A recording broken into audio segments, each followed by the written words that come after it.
It's late July, and in football terms that is complete purgatory.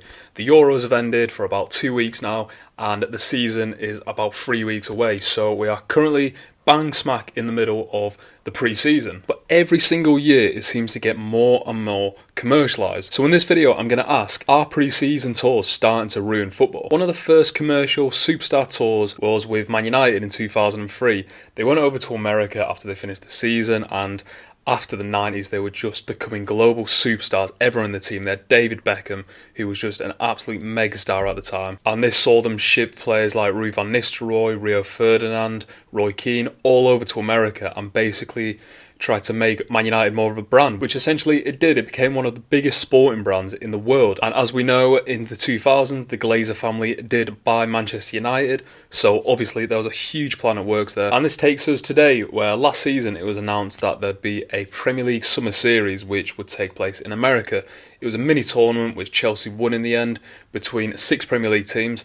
And this is obviously a play to basically brand the Premier League in America. Obviously the Premier League is the biggest football brand in the world at the moment. Compared to pretty much everything else, the international deals blow all the rest out of the water, especially in America. It's absolutely huge, and the money they get in, I'll put it on the screen now. There's no wonder why the Premier League want to brand themselves to America. However, I think this is a massive disadvantage, especially where the game is going, because more games. That is what we're hearing at the moment.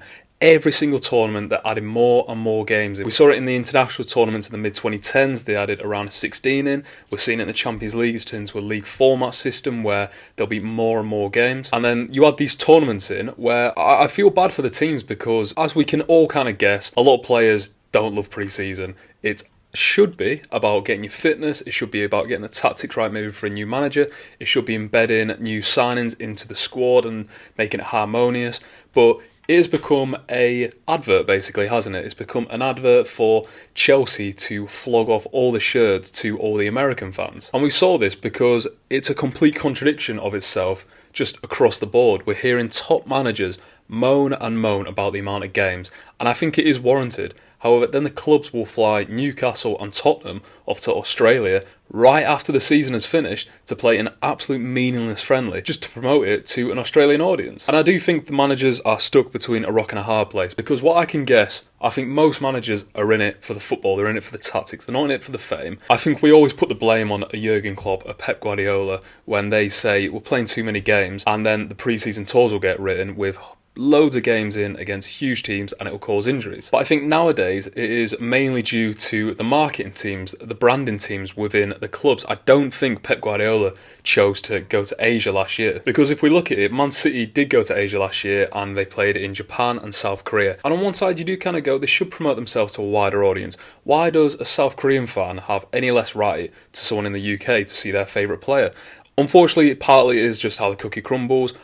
I was born in England, so I have the chance to go to Manchester on the train for 45 minutes, or I can go to Liverpool on the train for 2 hours and I can go see these top players. But obviously, if you live in Japan, it's like a 16-hour flight. But I do think it is to the harm of the players, because, like I said, with Pep, yes, Man City brought in about £20 million that tour, which is an insane amount of revenue that they can bring into the club. They can reinvest into the players, they can reinvest into the facilities. But apparently during that tour, it was too hot to train, the players couldn't sleep, and they couldn't get a good rhythm going, because I've never been to Asia, but I hear it's so humid, and especially if you're coming from the UK, where I know exactly how the weather is, it's completely different. And you can't say this is a pre-season tour, because, again, it's not, it's an advert. If it's a pre-season tour, then they wouldn't take these players to somewhere where the conditions aren't good enough for them to sleep, aren't good enough to train in. And let's take the role of Captain Hindsight. If you look at Man City at the start of last season, they've just coming off their treble win. They had played nearly the most amount of games you can play. If it wasn't for Nathan Jones, of all people, for Southampton, Man City would have won the quadruple and played every single game possible. So then they go into that, then they go straight into the pre-season tour with a couple of weeks rest, 3 weeks rest, and then they go straight into the season. And we saw it in the first game, 20 minutes in, Kevin De Bruyne got injured against Burnley. And I'm not saying that wouldn't have happened if they decreased the games, if they had a great pre-season, but I can guarantee it did not help that they couldn't train properly over in Asia. It's still the point that I'm sure these pre-season tours aren't beneficial towards the players. And when you do have rules like the FA Cup replays are getting scrapped, and that is a huge deficit for a smaller team. Look at Maidstone last year in the National League South. It was huge that they got to where they got to, and it was huge that they got to have those replays coming back to them. But nowadays, because these big Premier League teams, they don't want to play these replays, they see them as a waste of time, then that's okay. But then they can ship these players off to Asia, they can ship them off to America and flog them round like show pony. And yes, I've never been on one, but I imagine it is so exhausting to be always switched on, always have a smiling face on. Erling Haaland has to do 100 interviews to stupid American reporters asking ridiculous questions. And unfortunately, it's just how the modern game is going. Because I think the best example recently is the Euros. The Euros was a good tournament, but if anyone says it's the best Euros they've ever seen, they're lying, unless they're a Spain. But even if you're a Spain fan, I mean, you won 2 in the 2010s. But it did feel lethargic at times. Kylian Mbappe, Harry Kane, Jude Bellingham, all these top players, world class, they've had such long seasons, and it did feel lethargic. It felt like there was a lack of energy. I mean, even at the Qatar World Cup, where it was like 70 degrees in the country, it did feel like there was just a bit more energy within the team. And of course, with the more games, of course, with the fatigue, like I said about Kevin De Bruyne, the injuries are going to just keep on ramping up. I mean, look at last season, there was an article in BBC Sport, and it said at the same time period in October compared to the previous year, there was an increase of 23% of more injuries. And this might just be looking back to our context, but it seemed like there was a lot of knee ACL injuries, which are putting people out for the entire season. It felt like Tyrone Mings did his ACL within the first 2 weeks. It felt like Rico Henry did his ACL within the first 2 weeks. And to me, yes, again, all these things could happen if they play 10 games a season. Some are just unlucky, but some aren't. Some are just the absolute strain they're putting on these teams and players. From a selfish point of view, it's going to make the Premier League a worse product. It's going to make football a worse product because, like I say, in your Euros, yes, there were some good games. There was not an absolute classic stomper game. I mean, Germany-Spain was good. I like the France-Portuguese game.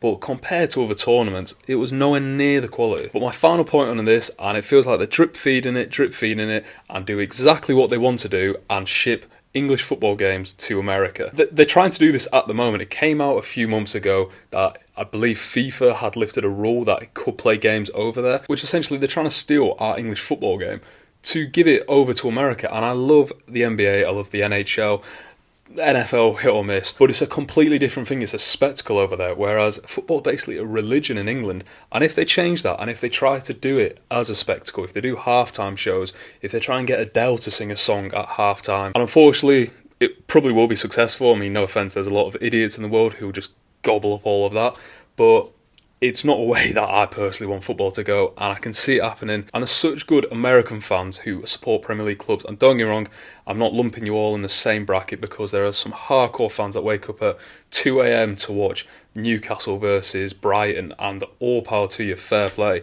I just think it's the way the culture's going towards that is just unfortunate, but it is what it is. Let me know what you think. If you leave a comment on this video, tell me what you think about pre-season tours.